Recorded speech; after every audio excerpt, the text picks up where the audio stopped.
हुई अष्टमी की व्रत कथा। एक साहूकार था जिसके 7 बेटे 7 बहुएं और एक बेटी थी।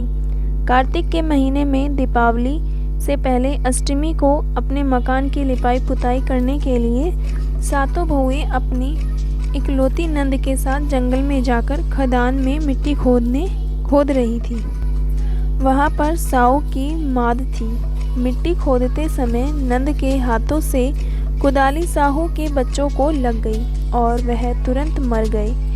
इस से साहू माता बहुत नाराज़ हो गई और बोली कि मैं तेरी कोख बांधूंगी। नंद अपनी सातों भाभियों से बोली कि तुम में से कोई अपनी कोख बंधवा लो। तब 6 भाभियों ने अपनी कोख बंधवाने से इनकार कर दिया, परंतु छोटी भाभी सोचने लगी कि यदि मैंने भी अपनी कोख नहीं बंधवाई तो सासू जी नाराज़ होंगी।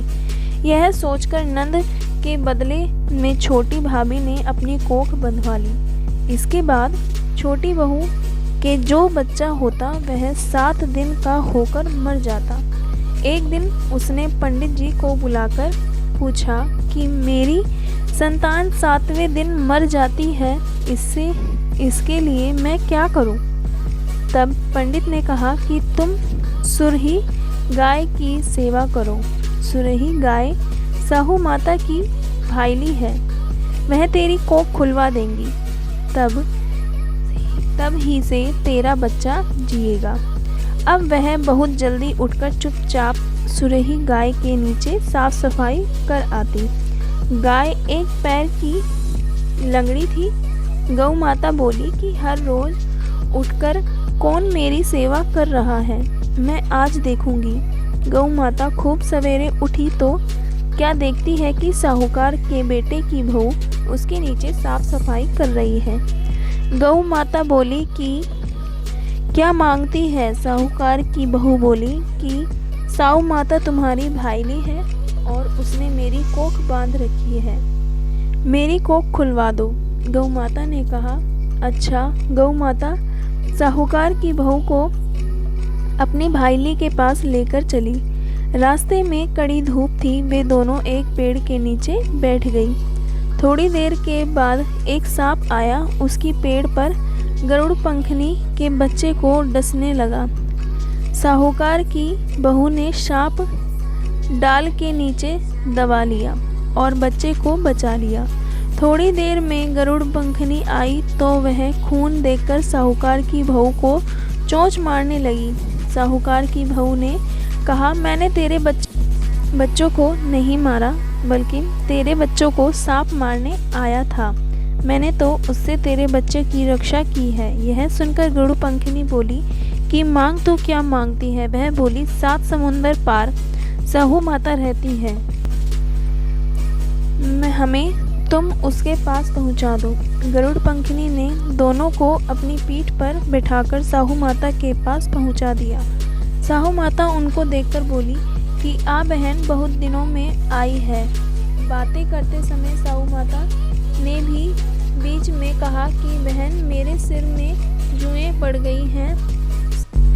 सुरही के कहने पर साहूकार की बहू ने उसके सिर से सारी जुएं निकाल दी। इस पर साहू माता ने प्रसन्न होकर कहा तूने मेरे सिर से बहुत सारी फेरी है। तेरे 7 बेटे और 7 बहुएं हों। वह बोली मेरे तो एक भी बेटा नहीं है, 7 बेटे कहाँ से होंगे? साहू माता बोली वचन दिया है, वचन से फिरूंगी नहीं। तो धोबी की कुंडल पर कंगड़ी हुई। साहूकार की बहू बोली कि मेरी कोख तो तुम्हारे पास बंधी पड़ी है। यह सुन साहू माता बोली कि तूने तो मुझे ठग लिया। मैं तेरी कोख खोलती तो नहीं थी, पर अब खोलनी पड़ेगी। जा, तेरे घर पर तुझे 7 बेटे 7 बहुएं मिलेंगी। तू जाकर 7 उद्यापन करियो, 7 होई बनाकर 7 कढ़ाई करियो।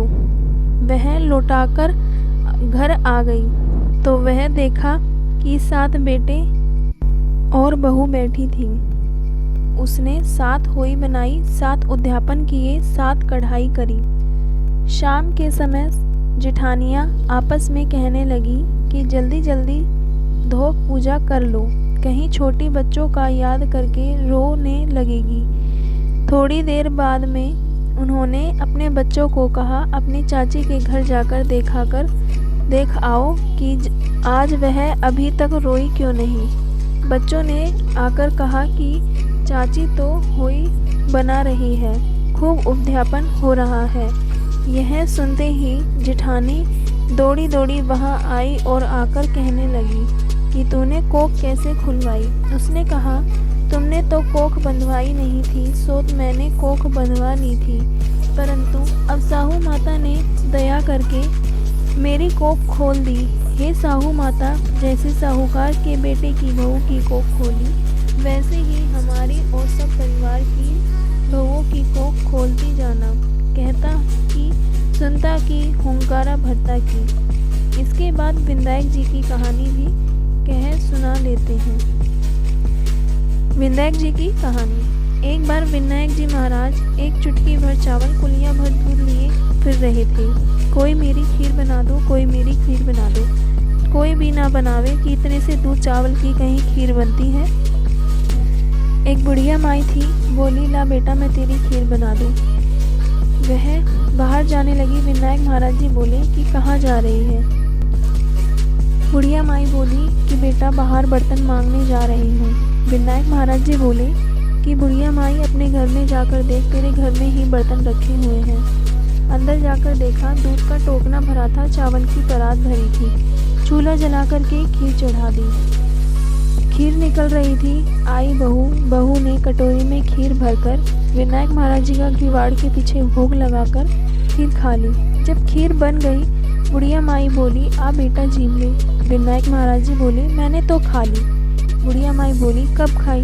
विनायक महाराज जी बोले कि बुढ़िया माई जब तेरी बहू ने खीर खाई थी तभी मैंने खा ली। बुढ़िया माई ने बहू से पूछा, बहू तूने अब खीर झूठी कर दी।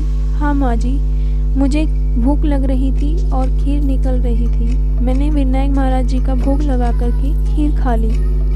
विनायक महाराज जी से बुढ़िया माई बोली कि विनायक महाराज जी अब मैं इस खीर का क्या करूं। विनायक महाराज जी बोले कि बुढ़िया माई गांव में खूब खा, खूब बाट, खूब खा। बुढ़िया माई ने गांव में खीर बांटी तो गांव के लोग निरचा चर्चा करने लगे। कल तक तो बुढ़िया माई भूखी मरती थी और आज खीर बांट रही है। झोंपड़ी को विनायक महाराज जी ने लात मारी तो झोंपड़ी से महल हो गया। बुढ़िया माई के खूब अन्न धन हो गया, बेटे पोते हो गए और खूब सुख जीवन बिताने लगी। हे विनायक महाराज जी, जैसे बुढ़िया माई को दिया वैसे सबको देना।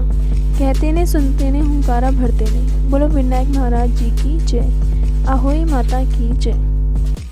दोस्तों, अगर आपको मेरी ये वीडियो अच्छी लगी हो तो प्लीज़ मेरी वीडियो को लाइक कीजिएगा, शेयर कीजिएगा, कमेंट बॉक्स में ज़रूर लिखिएगा अहोई माता की जय, गणेश जी महाराज जी की जय। और मेरे चैनल को कृष्णा ओनली शर्मा को सब्सक्राइब करना ना भूले, बेल आइकन को प्रेस करना ना भूले, ताकि मेरे आने वाली वीडियो की नई नोटिफिकेशन सबसे पहले आपको मिल सके।